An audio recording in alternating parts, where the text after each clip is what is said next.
Hi, and welcome to this first edition of What's Going On, a monthly podcast where I explain in essence what is happening in the Canadian economy in simple terms and in less than 5 minutes. This is intended for anyone who just wants to know where we stand and what to expect in the next couple months. With no further ado, let's get started.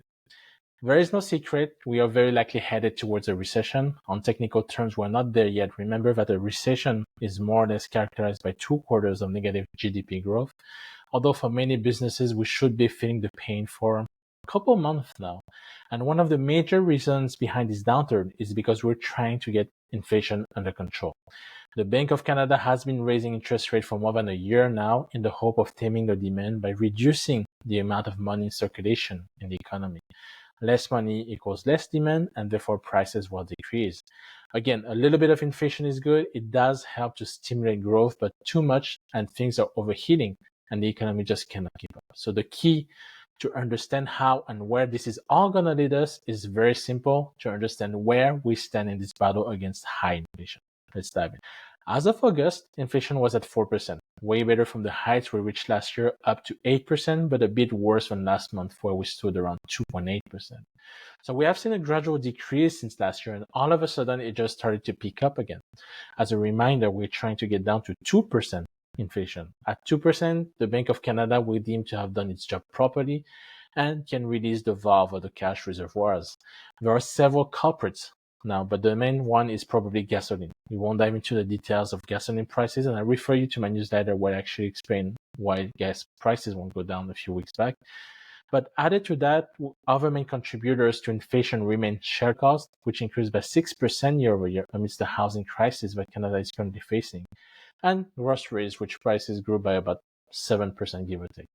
The big takeaway is that inflation is not under control yet. While right now the Bank of Canada has paused the interest rate hikes because it deems that it is enough, it could be that with the next set of data in October that they change their minds. And you have to understand that it is like walking on a tightrope above a volcano.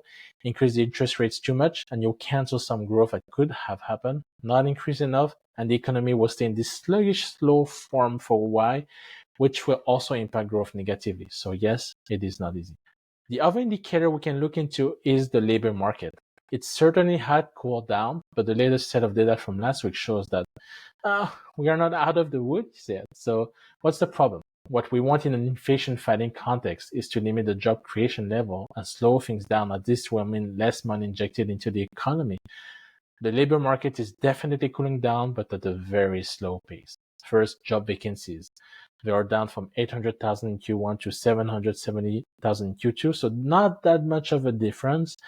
Secondly, job creation. We created about 64,000 jobs last month. If you dive into it, a lot of it was transitory and not reflecting a real positive trend, which is good in our case. Out of those 64,000 jobs, education increased by 66,000, but is following a decline of 44,000 a month prior, meaning we just see the effect of some transitions as the school year starts again. Added to that, more jobs were created in transportation and warehousing, but that could be the tail end of the BC port strike that we saw a bit ago, and just the impact of people coming back to work. So if you take all of those effects out, it means we did not see that much real job creation, which is what we want when taming inflation. Now, the most challenging part though is wage growth, which increased by 5% again, and is keeping the same pace as the few previous months. That is more alarming. Let me explain. I think wage growth is a good thing, especially as this one is predominantly in lower paying jobs. Now, in the context of battling inflation, it is not a good thing, since wages account for a significant portion of the input costs for any product or service. If wages grow too fast, we will very likely facing a second round of inflation, as those higher wages will be impacting pricing. So we probably have to brace ourselves as we start seeing more and more labor strikes happening in the country. Remember, about 1/3 of the Canadians are unionized, and a lot of them intend to get their voices heard at the negotiation table, since their wages did not increase as fast as outside unionized space. Until now, the Bank of Canada hit the pause button and was not planning on doing anything before next year. With this latest job report, the odds of an increase in October are rising, and the next stop will be an inflation report, which should come this Friday. Long story short, the economy is still slowing down, but probably not fast enough to tame inflation in a timely manner. We can expect Q3 GDP growth to be back at positive levels after declining last quarter, mostly because of transitory effects such as wildfires, which lowered last quarter's performance. Now, the chances of interest rates rising again are still quite low in October, but still possible.